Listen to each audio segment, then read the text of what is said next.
ਇਹ ਹਫ਼ਤਾਵਾਰ ਬਾਈਬਲ ਦਾ ਦਰਸੀ ਆਵਾਜ਼ ਪਲੇਨਫੀਲਡ Christian science church independent ਵੱਲੋਂ ਹੈ, ਜਿਹੜਾ ਨਿਊ ਜਰਸੀ, ਅਮਰੀਕਾ ਵਿੱਚ ਹੈ। ਹੋਰ ਮਾਲੂਮਾਤ ਲਈ ਤੁਸੀਂ ਸਾਡੀ ਵੈਬਸਾਈਟ ਵੇਖੋ www.plainfieldcs.com। ਇਹ ਸਬਕ 14 ਅਪ੍ਰੈਲ 2024 ਇਤਵਾਰ ਦੇ ਦਿਨ ਹਫ਼ਤੇ ਦੇ ਅਖੀਰ ਉੱਤੇ ਤੁਹਾਡੇ ਪੜ੍ਹਨ ਲਈ ਤਿਆਰ ਕੀਤਾ ਗਿਆ ਹੈ। ਮਜ਼ਮੂਨ: ਕੀ ਪਾਪ, ਬਿਮਾਰੀ ਤੇ ਮੌਤ ਅਸਲੀ ਨੇ? ਸੁਨਹਿਰੀ ਮਤਨ: ਯਸਾਇਆ: ਐ ਧਰਤੀ ਦੀ ਇੰਤਹਾ ਤੀਕਰ ਸਾਰੇ ਰਹਿਣ ਵਾਲਿਓ, ਤੁਸੀਂ ਮੇਰੇ ਵਿੱਚ ਧਿਆਨ ਕਰੋ ਤੇ ਮੁਕਤੀ ਪਾਓ, ਕਿਉਂ ਜੇ ਮੈਂ ਰੱਬ ਵਾਂ ਤੇ ਮੇਰੇ ਸਿਵਾ ਕੋਈ ਨਹੀਂ। ਜਵਾਬੀ ਪੜ੍ਹਾਈ। ਜ਼ਬੂਰ: ਐ ਮੇਰੀ ਜਾਨ, ਖੁਦਾਵੰਦ ਨੂੰ ਧੰਨ ਆਖ ਤੇ ਜੋ ਕੁਝ ਮੇਰੇ ਅੰਦਰ ਏ ਉਹਦੇ ਪਾਕ ਨਾਂ ਨੂੰ ਧੰਨ ਆਖੇ। ਐ ਮੇਰੀ ਜਾਨ, ਖੁਦਾਵੰਦ ਨੂੰ ਧੰਨ ਆਖ ਤੇ ਉਹਦੀ ਕਿਸੇ ਨਿਮਤ ਨੂੰ ਨਾ ਭੁੱਲੀ। ਉਹ ਤੇਰੀ ਸਾਰੀ ਬਦਕਾਰੀ ਬਖਸ਼ਦਾ ਏ, ਉਹ ਤੈਨੂੰ ਸਾਰੀਆਂ ਬਿਮਾਰੀਆਂ ਤੋਂ ਸ਼ਿਫਾ ਦਿੰਦਾ ਏ, ਉਹ ਤੇਰੀ ਜਾਨ ਨੂੰ ਹਲਾਕਤ ਤੋਂ ਬਚਾਉਂਦਾ ਏ, ਉਹ ਤੇਰੇ ਸਿਰ ਉੱਤੇ ਸ਼ਫਕਤ ਤੇ ਰਹਿਮਤ ਦਾ ਤਾਜ ਧਰਦਾ ਏ, ਉਹ ਤੈਨੂੰ ਸਾਰੀ ਉਮਰ ਚੰਗੀਆਂ ਚੰਗੀਆਂ ਸ਼ੈਵਾਂ ਨਾਲ ਰਜਾਉਂਦਾ ਏ। ਤੂੰ ਉਕਾਬ ਵਾਂਗਰ ਨਵੇਂ ਸਿਰੇ ਤੋਂ ਜਵਾਨ ਹੁੰਨਾ ਏ। ਉਹਨੇ ਸਾਡੇ ਪਾਪਾਂ ਦੇ ਮੁਆਫਕ ਸਾਡੇ ਨਾਲ ਸਲੂਕ ਨਹੀਂ ਕੀਤਾ ਤੇ ਸਾਡੀਆਂ ਬਦਕਾਰੀਆਂ ਦੇ ਮੁਤਾਬਕ ਸਾਨੂੰ ਬਦਲਾ ਨਹੀਂ ਦਿੱਤਾ, ਕਿਉਂ ਜੇ ਜਿੰਨਾ ਅਸਮਾਨ ਧਰਤੀ ਤੋਂ ਉੱਚਾ ਏ, ਓਨੀ ਹੀ ਉਹਦੀ ਸ਼ਫਕਤ ਉਹਨਾਂ ਉੱਤੇ ਹੈ ਜਿਹੜੇ ਉਹਦੇ ਤੋਂ ਡਰਦੇ ਨੇ। ਖੁਦਾਵੰਦ ਨੇ ਆਪਣਾ ਤਖਤ ਅਸਮਾਨ ਉੱਤੇ ਕਾਇਮ ਕੀਤਾ ਏ ਤੇ ਉਹਦੀ ਬਾਦਸ਼ਾਹਤ ਸਾਰਿਆਂ ਉੱਤੇ ਮੁਸੱਲਤ ਏ।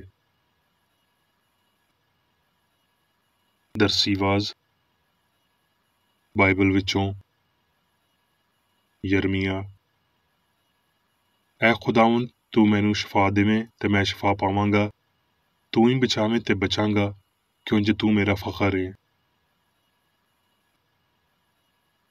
ਸਲਾਤੀਨ: ਤੇ ਸ਼ਾਹੇ ਆਰਾਮ ਦੇ ਲਸ਼ਕਰ ਦਾ ਸਰਦਾਰ ਨੁਮਾਨ ਆਪਣੇ ਆਕਾ ਲਈ ਮੁਅੱਜ਼ਜ਼ ਮੁਕਰਮ ਸੀ, ਕਿਉਂ ਜੇ ਖੁਦਾਵੰਦ ਨੇ ਉਹਦੇ ਪਾਰੋਂ ਆਰਾਮ ਨੂੰ ਫਤਹ ਬਖਸ਼ੀ ਸੀ।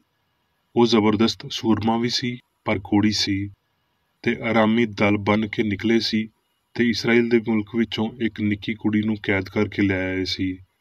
ਉਹ ਨੁਮਾਨ ਦੀ ਬੁੱਢੀ ਦੀ ਖਿਦਮਤ ਕਰਦੀ ਸੀ। ਉਹਨੇ ਆਪਣੀ ਬੀਬੀ ਨੂੰ ਆਖਿਆ, ਕਾਸ਼ ਮੇਰਾ ਆਕਾ ਉਸ ਨਬੀ ਦੇ ਕੋਲ ਹੁੰਦਾ ਜਿਹੜਾ ਸਾਮਰੀਆ ਵਿੱਚ ਏ, ਤੇ ਉਹ ਉਹਨੂੰ ਉਹਦੇ ਕੋੜ ਤੋਂ ਸ਼ਿਫਾ ਦੇ ਦਿੰਦਾ। ਤਦ ਕਿਸੇ ਨੇ ਅੰਦਰ ਜਾ ਕੇ ਆਪਣੇ ਮਾਲਕ ਨੂੰ ਆਖਿਆ, ਭਈ ਉਹ ਕੁੜੀ ਜਿਹੜੀ ਇਸਰਾਏਲ ਦੇ ਦੇਸ਼ ਵਿੱਚੋਂ ਏ, ਇੰਜ ਆਖਦੀ ਏ। ਇਸ ਲਈ ਨੁਮਾਨ ਆਪਣੇ ਘੋੜਿਆਂ ਤੇ ਰੱਥਾਂ ਦੇ ਨਾਲ ਆਇਆ ਤੇ ਅਲੀਸ਼ਾ ਦੇ ਬੂਹੇ ਉੱਤੇ ਖਲੋਤਾ। ਤੇ ਅਲੀਸ਼ਾ ਨੇ ਇੱਕ ਕਾਸਦ ਦੇ ਪਾਰੋਂ ਸੁਨੇਹਾ ਘੱਲਿਆ, ਭਈ ਜਾ ਤੇ ਯਰਦਨ ਵਿੱਚ 7 ਵਾਰੀ ਗੋਤਾ ਮਾਰ ਤੇ ਤੇਰਾ ਬਦਨ ਫੇਰ ਬਹਾਲ ਹੋ ਜਾਵੇਗਾ ਤੇ ਤੂੰ ਪਾਕ ਸਾਫ਼ ਹੋਵੇਂਗਾ। ਪਰ ਨੁਮਾਨ ਨਾਰਾਜ਼ ਹੋ ਕੇ ਟੁਰ ਗਿਆ ਤੇ ਆਖਣ ਲੱਗਿਆ, ਮੈਨੂੰ ਲੱਗਦਾ ਸੀ ਭਈ ਉਹ ਨਿਕਲ ਕੇ ਜ਼ਰੂਰ ਮੇਰੇ ਕੋਲ ਆਵੇਗਾ ਤੇ ਖਲੋ ਕੇ ਖੁਦਾਵੰਦ ਆਪਣੇ ਰੱਬ ਤੋਂ ਦੁਆ ਕਰੇਗਾ ਤੇ ਉਸ ਥਾਂ ਉੱਤੇ ਆਪਣਾ ਹੱਥ ਇੱਧਰ ਉੱਧਰ ਹਿਲਾ ਕੇ ਕੋੜ ਨੂੰ ਸ਼ਿਫਾ ਦੇਵੇਗਾ। ਕੀ ਦਮਿਸ਼ਕ ਦੇ ਦਰਿਆ ਅਬਾਨਾ ਤੇ ਫਰਫਰ ਇਸਰਾਏਲ ਦੀਆਂ ਸਾਰੀਆਂ ਨਦੀਆਂ ਤੋਂ ਵੱਧ ਕੇ ਨਹੀਂ ਏ? ਕੀ ਮੈਂ ਉਹਨਾਂ ਵਿੱਚ ਨਹਾ ਕੇ ਪਾਕ ਸਾਫ਼ ਨਹੀਂ ਹੋ ਸਕਦਾ? ਇਸ ਲਈ ਉਹ ਮੁੜਿਆ ਤੇ ਬੜੇ ਕਹਿਰ ਵਿੱਚ ਟੁਰ ਗਿਆ। ਫਿਰ ਉਹਦੇ ਨੌਕਰ ਉਹਦੇ ਕੋਲ ਆ ਕੇ ਇੰਜ ਆਖਣ ਲੱਗੇ, ਐ ਸਾਡੇ ਮਾਲਕ, ਜੇ ਉਹ ਨਬੀ ਕੋਈ ਵੱਡਾ ਕੰਮ ਕਰਨ ਦਾ ਤੈਨੂੰ ਹੁਕਮ ਦਿੰਦਾ ਤੇ ਕੀ ਤੂੰ ਉਹਨੂੰ ਨਾ ਕਰਦਾ? ਇਸ ਲਈ ਜਦੋਂ ਉਹ ਆਖਦਾ ਏ ਭਈ ਨਹਾ ਲੈ ਤੇ ਪਾਕ ਸਾਫ਼ ਹੋ ਜਾ, ਤੇ ਕਿੰਨਾ ਕਿ ਉਹਨੂੰ ਮੰਨਣਾ ਚਾਹੀਦਾ ਏ। ਫਿਰ ਉਹਨੇ ਉੱਤਰ ਕੇ ਰੱਬ ਦੇ ਬੰਦੇ ਦੇ ਆਖਣ ਉੱਤੇ ਯਰਦਨ ਵਿੱਚ 7 ਗੋਤੇ ਮਾਰੇ ਤੇ ਉਹਦਾ ਬਦਨ ਛੋਟੇ ਬਾਲ ਦੇ ਬਦਨ ਵਾਂਗਰ ਹੋ ਗਿਆ ਤੇ ਉਹ ਪਾਕ ਸਾਫ਼ ਹੋ ਗਿਆ। ਫਿਰ ਉਹ ਆਪਣੀ ਸਾਰੀ ਜਲੌ ਦੇ ਸਾਰੇ ਲੋਕਾਂ ਦੇ ਨਾਲ ਰੱਬ ਦੇ ਬੰਦੇ ਕੋਲ ਵਾਪਸ ਆਇਆ ਤੇ ਉਹਦੇ ਸਾਹਮਣੇ ਖਲੋਤਾ ਤੇ ਆਖਣ ਲੱਗਿਆ, ਵੇਖ, ਹੁਣ ਮੈਂ ਜਾਣ ਲਿਆ ਭਈ ਇਸਰਾਏਲ ਤੋਂ ਇਲਾਵਾ ਹੋਰ ਕਿਤੇ ਸਾਰੀ ਧਰਤੀ ਉੱਤੇ ਕੋਈ ਰੱਬ ਨਹੀਂ। ਇਸ ਲਈ ਹੁਣ ਕਰਮ ਫਰਮਾ ਕੇ ਆਪਣੇ ਨੌਕਰ ਦਾ ਹਦੀਆ ਕਬੂਲ ਕਰ। ਮੱਤੀ: ਉਸ ਵੇਲੇ ਤੋਂ ਯਿਸੂ ਨੇ ਮੁਨਾਦੀ ਕਰਨਾ ਤੇ ਇਹ ਆਖਣਾ ਸ਼ੁਰੂ ਕੀਤਾ, ਭਈ ਤੌਬਾ ਕਰੋ, ਕਿਉਂ ਜੇ ਅਸਮਾਨ ਦੀ ਬਾਦਸ਼ਾਹੀ ਨੇੜੇ ਆ ਗਈ ਏ। ਤੇ ਉਹਦੀ ਸ਼ੋਹਰਤ ਸਾਰੇ ਸੂਰੀਆ ਵਿੱਚ ਫੈਲ ਗਈ ਤੇ ਲੋਕ ਸਾਰੇ ਬਿਮਾਰਾਂ ਨੂੰ, ਜਿਹੜੇ ਵੱਖਰੀਆਂ ਵੱਖਰੀਆਂ ਬਿਮਾਰੀਆਂ ਵਿੱਚ ਗ੍ਰਿਫਤਾਰ ਸੀ, ਤੇ ਉਹਨਾਂ ਨੂੰ ਜਿਨ੍ਹਾਂ ਵਿੱਚ ਬਦਰੂਆਂ ਸੀ ਤੇ ਮਿਰਗੀ ਵਾਲਿਆਂ ਤੇ ਮਫਲੂਜਾਂ ਨੂੰ ਉਹਦੇ ਕੋਲ ਲਿਆਏ ਤੇ ਉਹਨੇ ਉਹਨਾਂ ਨੂੰ ਚੰਗਾ ਕੀਤਾ। ਮੱਤੀ। ਫਿਰ ਉਹ ਕਸ਼ਤੀ ਉੱਤੇ ਚੜ੍ਹ ਕੇ ਪਾਰ ਗਿਆ ਤੇ ਆਪਣੇ ਸ਼ਹਿਰ ਨੂੰ ਆਇਆ, ਤੇ ਵੇਖੋ ਲੋਕੀ ਇੱਕ ਮਫਲੂਜ ਨੂੰ ਮੰਜੇ ਉੱਤੇ ਪਾਇਆ ਹੋਇਆ ਉਹਦੇ ਕੋਲ ਲਿਆਏ। ਯਿਸੂ ਨੇ ਉਹਨਾਂ ਦਾ ਈਮਾਨ ਵੇਖ ਕੇ ਮਫਲੂਜ ਨੂੰ ਆਖਿਆ, ਪੁੱਤਰ ਹੌਸਲਾ ਰੱਖ, ਤੇਰੇ ਪਾਪ ਮਾਫ਼ ਹੋਏ। ਤੇ ਵੇਖੋ ਕੁਝ ਫਕੀਆਂ ਨੇ ਆਪਣੇ ਦਿਲ ਵਿੱਚ ਆਖਿਆ, ਇਹ ਕੁਫਰ ਬਕਦਾ ਏ। ਯਿਸੂ ਨੇ ਉਹਨਾਂ ਦੇ ਖਿਆਲ ਪਤਾ ਕਰਕੇ ਆਖਿਆ, ਤੁਸੀਂ ਕਿਉਂ ਆਪਣੇ ਦਿਲਾਂ ਵਿੱਚ ਭੈੜਾ ਖਿਆਲ ਲਿਆਉਂਦੇ ਹੋ? ਸੌਖਾ ਕੀ ਏ, ਇਹ ਆਖਣਾ ਭਈ ਤੇਰੇ ਪਾਪ ਮਾਫ਼ ਹੋਏ, ਜਾਂ ਇਹ ਭਈ ਉੱਠ ਤੇ ਟੁਰ ਫਿਰ? ਪਰ ਇਸ ਲਈ ਭਈ ਤੁਸੀਂ ਜਾਣ ਲਓ ਭਈ ਇਬਨੇ ਆਦਮ ਨੂੰ ਧਰਤੀ ਉੱਤੇ ਪਾਪ ਮਾਫ਼ ਕਰਨ ਦਾ ਇਖਤਿਆਰ ਏ। ਉਹਨੇ ਮਫਲੂਜ ਨੂੰ ਆਖਿਆ, ਉੱਠ, ਆਪਣਾ ਮੰਜਾ ਚੁੱਕ ਤੇ ਆਪਣੇ ਘਰ ਟੁਰ ਜਾ। ਉਹ ਉੱਠ ਕੇ ਆਪਣੇ ਘਰ ਟੁਰ ਗਿਆ। ਲੋਕੀ ਇਹ ਵੇਖ ਕੇ ਡਰ ਗਏ ਤੇ ਰੱਬ ਦੀ ਵਡਿਆਈ ਕਰਨ ਲੱਗੇ, ਜਿਹਨੇ ਬੰਦਿਆਂ ਨੂੰ ਅਜਿਹਾ ਇਖਤਿਆਰ ਦਿੱਤਾ। ਲੂਕਾ। ਥੋੜੇ ਚਿਰ ਬਾਅਦ ਇੰਜ ਹੋਇਆ ਭਈ ਉਹ ਨਾਇਨ ਨਾਂ ਦੇ ਇੱਕ ਸ਼ਹਿਰ ਨੂੰ ਗਿਆ, ਤੇ ਉਹਦੇ ਚੇਲੇ ਤੇ ਬਹੁਤ ਸਾਰੇ ਲੋਕੀ ਉਹਦੇ ਨਾਲ ਸੀ। ਜਦੋਂ ਉਹ ਸ਼ਹਿਰ ਦੇ ਫਾਟਕ ਦੇ ਕੋਲ ਅੱਪੜਿਆ, ਤੇ ਵੇਖੋ ਇੱਕ ਮੁਰਦੇ ਨੂੰ ਬਾਹਰ ਲੈ ਜਾ ਰਹੇ ਸੀ। ਉਹ ਆਪਣੀ ਮਾਂ ਦਾ ਇਕਲੌਤਾ ਪੁੱਤਰ ਸੀ, ਤੇ ਉਹ ਬੇਵਾ ਸੀ, ਤੇ ਸ਼ਹਿਰ ਦੇ ਬਹੁਤ ਸਾਰੇ ਲੋਕੀ ਉਹਦੇ ਨਾਲ ਸੀ। ਉਹਨੂੰ ਵੇਖ ਕੇ ਖੁਦਾਵੰਦ ਨੂੰ ਤਰਸ ਆਇਆ, ਤੇ ਉਹਨੂੰ ਆਖਿਆ, ਨਾ ਰੋ। ਫਿਰ ਉਹਨੇ ਕੋਲ ਆ ਕੇ ਜਨਾਜ਼ੇ ਨੂੰ ਚੁੱਕਿਆ, ਤੇ ਚੁੱਕਣ ਵਾਲੇ ਖਲੋ ਗਏ, ਤੇ ਉਹਨੇ ਆਖਿਆ, ਐ ਜਵਾਨ, ਮੈਂ ਤੈਨੂੰ ਆਖਦਾ ਵਾਂ, ਉੱਠ।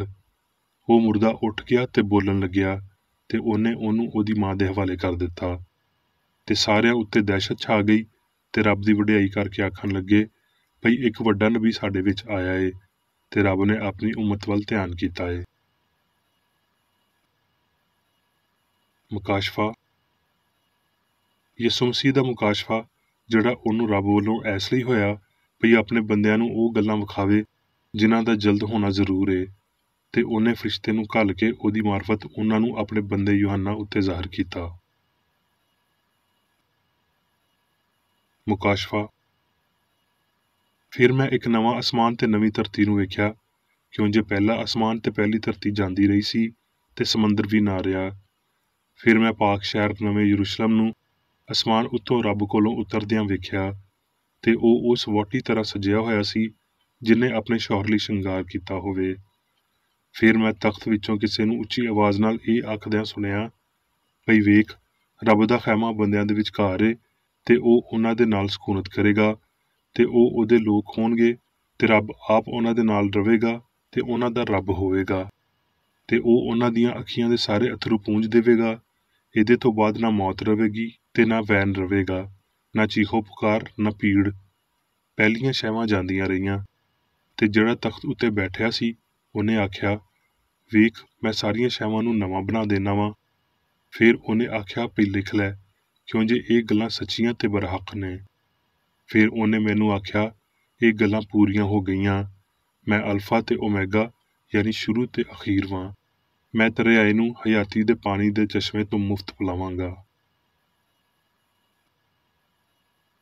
ਹੁਣ ਮੈਂ ਮੇਰੀ ਬੇਕਰੇਡੀ ਦੀ ਲਿਖੀ ਹੋਈ ਕ੍ਰਿਸਚਨ ਸਾਇੰਸ ਦੀ ਦਰਸੀ ਕਿਤਾਬ ਸਾਇੰਸ ਤੇ ਸਿਹਤ ਆਇਤਾਂ ਦੀ ਕੁੰਜੀ ਦੇ ਨਾਲ ਵਿੱਚੋਂ ਲਈਆਂ ਹੋਈਆਂ ਲਿਖਾਈਆਂ ਪੜਾਂਗਾ। ਸਾਇੰਸ ਤੇ ਸਿਹਤ। ਸੱਚੀ ਰੂਹਾਨੀਅਤ ਦੇ ਪੁਰਸਕੂਨ ਮਜ਼ਬੂਤ ਧਾਰੇ, ਜਿਨ੍ਹਾਂ ਦੇ ਇਜ਼ਹਾਰ ਸਿਹਤ, ਪਾਕੀਜ਼ਗੀ ਤੇ ਆਪਣੇ ਆਪ ਦੀ ਕੁਰਬਾਨੀ ਨੇ, ਇਹਨਾਂ ਨੂੰ ਉਸ ਵੇਲੇ ਤੀਕਰ ਇਨਸਾਨੀ ਤਜਰਬੇ ਨੂੰ ਗਹਿਰਾ ਕਰਨਾ ਚਾਹੀਦਾ ਹੈ ਜਦੋਂ ਤੀਕਰ ਮਾਦੀ ਵਜੂਦੀਅਤ ਦੇ ਅਕੀਦੇ ਵਾਜ਼ਿਆ ਮੁਸੱਲਤ ਹੁੰਦਿਆਂ ਵਿਖਾਲੀ ਨਹੀਂ ਦਿੰਦੇ, ਤੇ ਪਾਪ, ਬਿਮਾਰੀ ਤੇ ਮੌਤ ਰੂਹਾਨੀ ਅਲੂਹੀਅਤ ਦੇ ਸਾਇੰਸੀ ਇਜ਼ਹਾਰ ਤੇ ਰੱਬ ਦੇ ਰੂਹਾਨੀ ਕਾਮਲ ਇਨਸਾਨ ਨੂੰ ਥਾਂ ਨਹੀਂ ਦਿੰਦੇ। ਸਾਰੀ ਤੰਦਰੁਸਤੀ, ਪਾਕੀਜ਼ਗੀ ਤੇ ਲਾਫਾਨੀਅਤ ਦੀ ਨਿਉ ਐਸੇ ਹੀ ਵੱਡੀ ਅਸਲੀਅਤ ਵਿੱਚ ਏ, ਭਈ ਰੱਬ ਹੀ ਇਕੱਲੀ ਸਿਆਣ ਏ, ਤੇ ਇਸ ਸਿਆਣ ਉੱਤੇ ਸਿਰਫ ਈਮਾਨ ਨਹੀਂ ਹੋਣਾ ਚਾਹੀਦਾ, ਬਲਕਿ ਇਹਨੂੰ ਸਮਝਿਆ ਜਾਣਾ ਚਾਹੀਦਾ ਹੈ।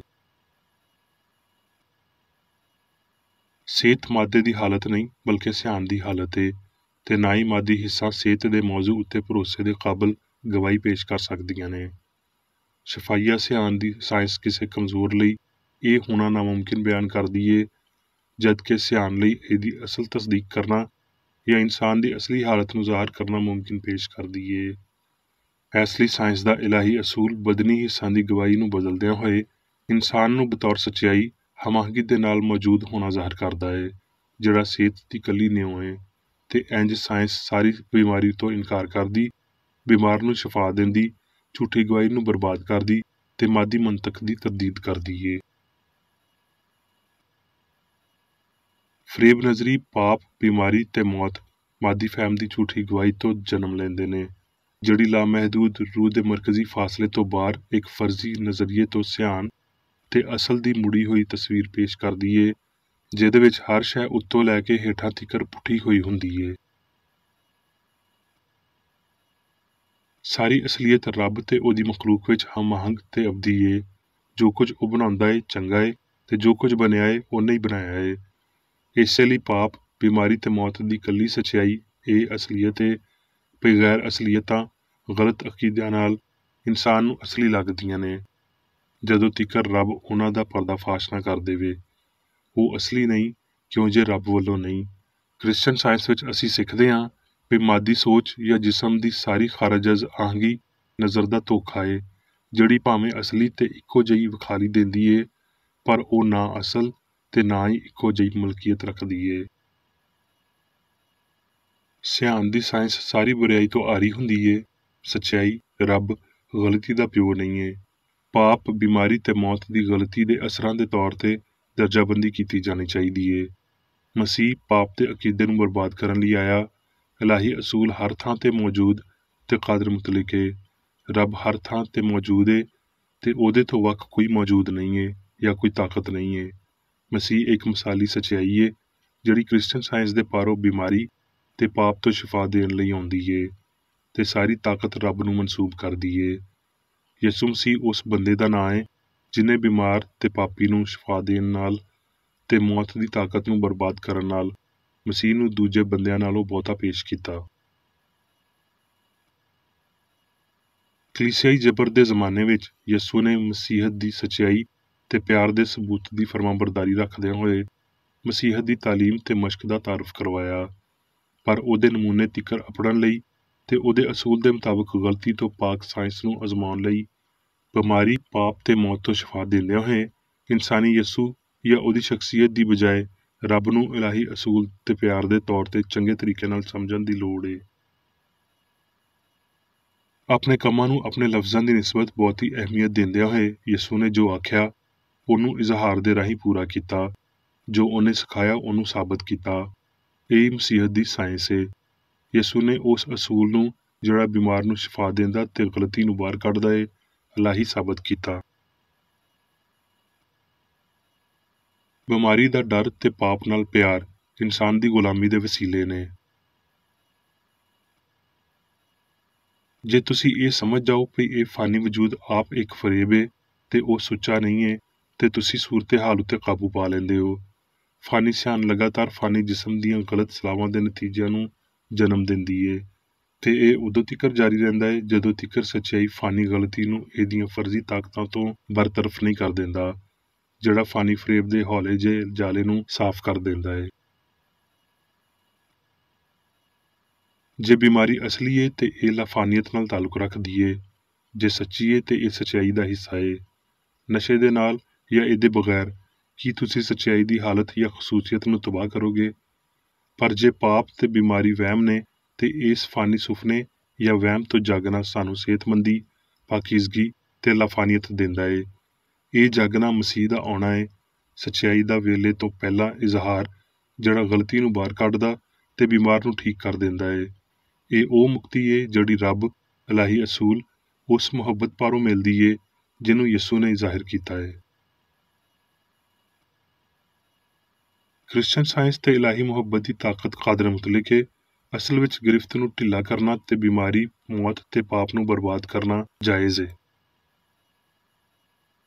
बीमारी ਤੋਂ ਬਚਣ ਜਾਂ ਇਹਦਾ ਇਲਾਜ ਕਰਨ ਲਈ ਇਲਾਹੀ ਰੂਹ ਦੀ ਸੱਚਾਈ ਦੀ ਤਾਕਤ ਨੂੰ ਮਾਦੀ ਹਿੱਸਾਂ ਦੇ ਸੁਪਨੇ ਨੂੰ ਚਕਨਾਚੂਰ ਕਰਨਾ ਪਵੇਗਾ।